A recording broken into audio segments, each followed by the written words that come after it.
Si apenas estás empezando, no caigas en la trampa de creer que es urgente encontrar tu propio estilo.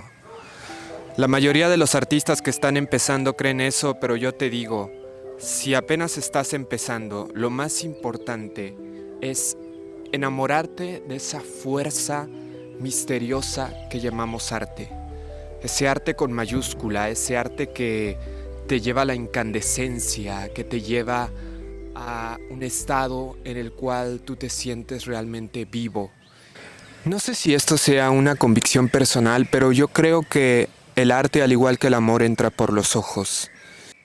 Y bueno, desde luego que aquí surge la pregunta de ¿cómo me enamoro del arte? Bueno, ¿yo qué te puedo decir de ir a la cineteca, al ballet, al teatro? Eso creo que lo saben todos, pero te invito a que tú mismo crees tus propios acordes, tus propias combinaciones, que hagas un mapa para que puedas entenderte a ti mismo y saber cuáles son los lugares o cuáles son las cosas que te despiertan ese amor por el arte, que te conmueven, pero ante todo que reine la libertad. La libertad de jugar con diferentes cosas, incluso un poco contradictorias entre sí, oxímoros, todo lo que tiene que ver con enfrentar y confrontar a veces diferentes contextos. Como dijo Sartre, el hombre no es otra cosa que lo que hace con él mismo. Lista de consejos. No hagas nada. Sí, has escuchado bien, no hagas nada. Tírate en el pasto, en la arena, en un campo de flores, en tu cama. Métete a la regadera, métete a la alberca. Simplemente no hagas nada. Aprende a trabajar en el vacío, en la vacuidad, en ese estado donde solo se escuchan el canto de los pájaros despidiendo los últimos rayos de la tarde. Y creo que ese sonido, esos sonidos del silencio, son los que nos inspiran. Pero también ese estado de no hacer nada. Por ejemplo, había una escritora que contaba de que una ocasión se encontró a un señor como tirado en un sillón con los pies hacia arriba y le dijo, ¿tú qué eres o a qué te dedicas? Y le dijo, soy escritor. Y sí, o sea, es como una historia súper cómica porque a veces creemos que un escritor debe estar, no sé, en una biblioteca o sentado en su escritorio escribiendo todo el tiempo, pero yo creo que un escritor tiene que pasar mucho tiempo haciendo nada, pensando cómo darle esa voz a este personaje o pensando en qué sintaxis va a usar para poder construir la narrativa, un montón de cosas que tienes que enfrentarte cuando eres escritor y lo mismo que cuando eres artista y cuando eres cineasta y cuando eres lo que sea, ¿sabes? Incluso si solamente te gusta, no sé, hacer pequeños dibujos en tu libreta, pero quieres llevarlos a un nivel superior, a veces necesitas mucho tiempo para poder, no sé, activar el radar y que las ideas vengan. Pero volvamos a lo mismo. Yo creo que el secreto a veces es simplemente no hacer nada. No tenerle miedo a no hacer nada. Que si viene tu hermano y te dice, oye, te veo bien ocupado, tú dile sí, ves muy bien.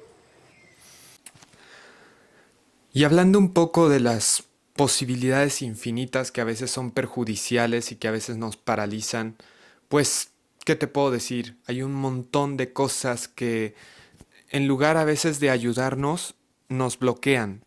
Y para eso, pues te podría hablar del Instagram, del Pinterest y de un montón de plataformas que es tanto el contenido y es tan bueno, es tan excelente, hay tantos buenos artistas allá afuera creando obras impresionantes que literalmente te sientes menos y piensas que lo que tú quieres crear no sirve de nada o no aporta nada al mundo. Y claro que no, lo más importante, y claro que sí aporta, perdón. Lo más importante que puede tener un artista es que es único, es que no hay nadie como él, no hay una sola persona en este mundo que pueda ver el mundo como esa persona lo está viendo. Entonces, A veces, cuando nos sentimos bloqueados, podemos buscar respuestas en otras ramas del arte. Por ejemplo, Albert Einstein, cuando se sentía bloqueado, no podía resolver algún teorema, lo que hacía era tocar el violín. Y tocando el violín, él sentía como que las armonías del violín lo llevaban a resolver esos problemas que tenía en la mente y que no podía resolver. Entonces, por ejemplo, hablando de la poesía, que a mí me apasiona muchísimo, es yo la considero que tanto la poesía como la pintura, que son dos ramas del arte que convergen en un solo tronco, porque ambas trabajan con la imagen. Entonces, yo creo que lo que debemos hacer es que debemos considerar el arte como un rizoma, como un árbol con muchas ramas, pero que todo está conectado. Y también otro consejo que te quiero dar es la mirada. La mirada es súper importante. Aprende a mirar. Aprende a mirar el mundo a través del prisma de tu propia subjetividad. Y para eso escribí un breve escrito que se llama Mirar el mundo con 7 ojos. Dice, con uno ves el mundo como un jardín surrealista. Con otro lo ves como lo ve un filósofo alemán. Con otro lo ves como lo ve un enamorado.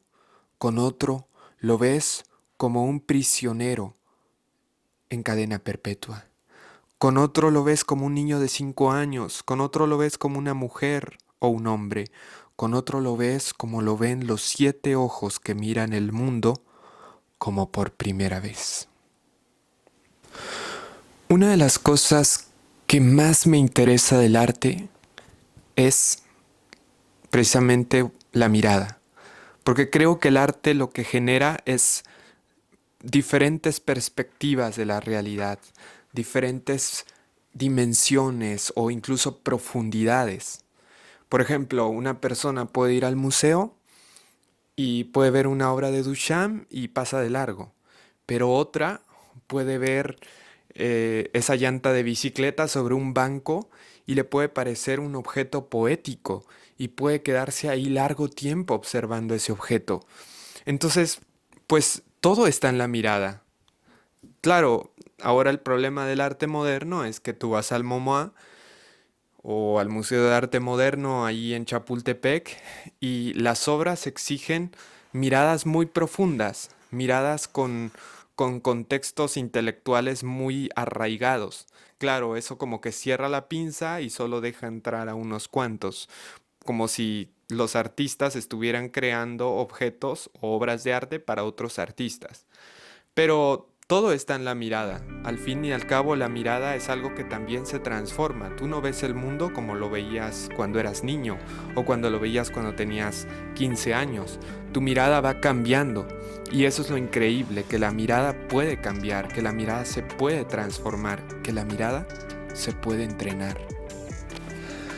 Ahora, yo estoy hablando de la mirada en un sentido metafórico. Por supuesto, la mirada simplemente es como, no sé, es como un efecto o una consecuencia fisiológica, pero lo que da profundidad a la mirada, lo que nos permite ver más allá del objeto es el ser, y es en el ser donde nosotros tenemos que cultivarnos.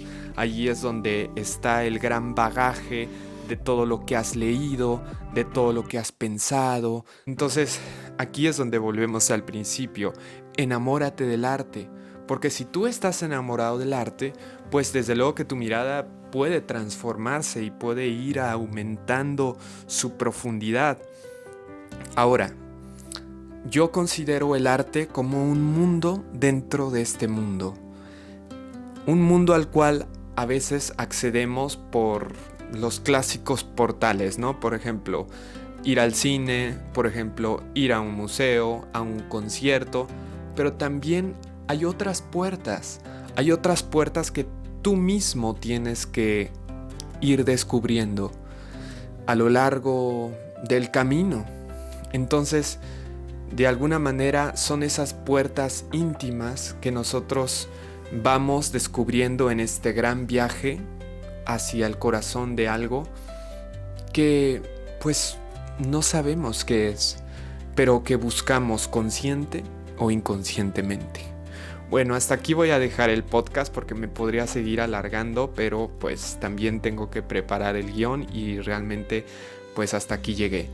Pero espero que les haya sido, de mucha utilidad este podcast.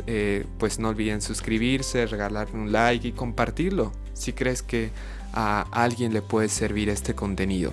Nos vemos en el próximo podcast, mis queridos artistas. Los quiero un montón y les mando un abrazo a todos.